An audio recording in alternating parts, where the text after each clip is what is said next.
পবিত্র কালামুল্লাহ শরীফে সূরা আলে ইমরান আয়াত নম্বর 102 আমার আল্লাহ পাক রব্বুল আলামিন বলেন, ইয়া আইয়ুহাল্লাযীনা আমানুত্তাকুল্লাহা হাক্কা তুকাতিহি ওয়া লা তামুতুনা ইল্লা ওয়া আনতুম মুসলিমুন।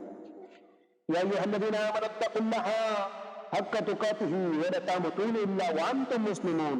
ও দুনিয়ার মানুষেরা, তোমরা মুসলমান না হয়ে মৃত্যুবরণ করিও না। আল্লাহু আকবার, আল্লাহু আকবার। মুসলমান কাহাকে বলে?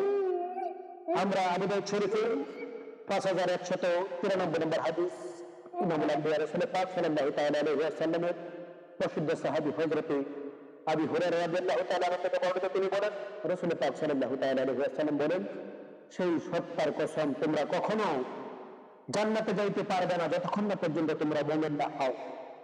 মুমিন হওয়ার জন্য রাসূল পাক সাল্লাল্লাহু তাআলা আলাইহি ওয়াসাল্লাম বলেন যে তোমাদেরকে অবশ্যই পরস্পরকে ভালোবাসতে হবে, আর পরস্পরকে ভালোবাসার নামই হচ্ছে মুসলমান। সুবহানাল্লাহ, সুবহানাল্লাহ।